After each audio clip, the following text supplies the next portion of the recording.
guys, welcome to my channel. என்னோட சேனலை நீங்கள் என்ன சப்ஸ்கிரைப் பண்ணாமல் இருந்தால் மறக்காமல் சப்ஸ்கிரைப் பண்ணுங்கள். கூடவே இருக்க பெல் பட்டனையும் கிளிக் பண்ணுங்கள். அப்போ தான் நான் போடுற வீடியோ ஒன்றும் நோட்டிஃபிகேஷனாக வரும். வாங்க இன்றைக்கான வீடியோக்குள்ளே போகலாம். இன்றைக்கி நம்ம பார்க்க போகிறது என்னென்னா, மண் கலவை எப்படி பண்ணுறோன்னு போன வீடியோவில் போட்டிருந்தோம் இல்லையா? ஸோ இப்போ அதை எப்படி பண்ணுறோன்னு பார்க்கலாம்.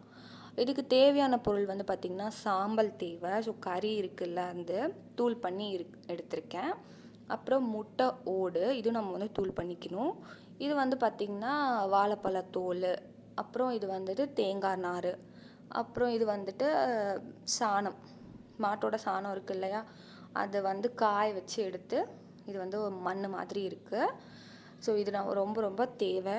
இங்கே இருக்க எல்லா பொருளுமே கண்டிப்பாக தேவை தான். இதெல்லாம் தான் வந்து ஒரு செடி வளர்த்துக்கு ரொம்பவுமே இம்பார்ட்டண்டான இது. இது வந்து பார்த்திங்கன்னா களிமண் இல்லைன்னா மண், சரிங்களா? இதை வச்சு தான் நான் வந்து மண் கலவை பண்ண போகிறேன்.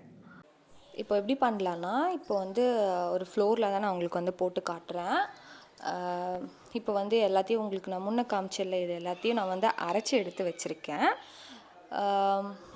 இப்போ வந்துட்டு இது எவ்வளோ கண்டென்ட் நான் போடுறேன் அப்படின்னுக்கோசரம் நான் கீழே பரப்பி நான் உங்களுக்கு காட்டுறேன்.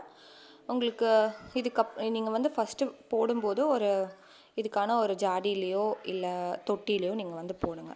இப்போ நான் என்ன பண்ணுறேன்னா, எல்லாத்தையும் நான் இங்கே இருக்கிறது எல்லாத்தையுமே மிக்ஸ் பண்ண போகிறேன். அந்த தேங்காய் நாரை தவிர்த்து எல்லாத்தையும் நான் வந்து மிக்ஸ் பண்ணிக்க போகிறேன். ஸோ ஈக்குவலாக நம்ம எல்லாத்தையுமே போட்டு எல்லாத்தையும் நான் வந்து ஈக்குவலாக நான் வந்து மிக்ஸ் பண்ண போகிறேன். ஸோ என்னோடய எல்லா செடியும் வளர்கிறதுக்கு காரணமானது இந்த ஃபுல் கண்டென்ட் மட்டும்தான். ஸோ இதில் வந்து நல்லா தண்ணி விட்டு நான் வந்துட்டு ஏதாவது ஒரு செடியோ இல்லை ஏதாவது ஒன்று வைக்கும்போது நல்லா வளருது. ஸோ ஒவ்வொரு தொட்டிலையும் நீங்கள் வந்து இந்த மாதிரி மிக்சர் நீங்கள் வந்து யூஸ் பண்ணி போடுங்க. அப்புறம் நம்மளுடைய வெஜிடபிள்ஸோடைய தோலெல்லாம் இருக்குல்ல, அதையும் நீங்கள் வந்து போடுங்க.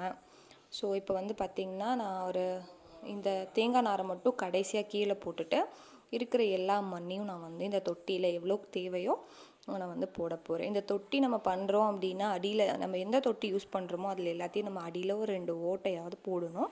கொஞ்சம் அந்த ஏர் கண்டென்ட் வாட்டர் கண்டென்ட் கொஞ்சமாவது வெளியே வரணும்.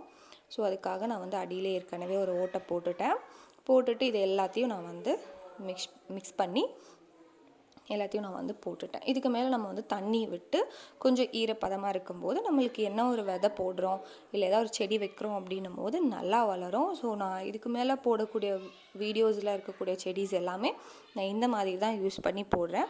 ஸோ உங்களுக்கு பிடிச்சிருந்தா கண்டிப்பாக இதை வந்து ட்ரை பண்ணுங்கள். எப்படி இருக்குதுன்னு மறக்காமல் சொல்லுங்கள். ஓகேவா? தேங்க்ஸ் ஃபார் வாட்சிங். டாட்டா, பாய் பாய்.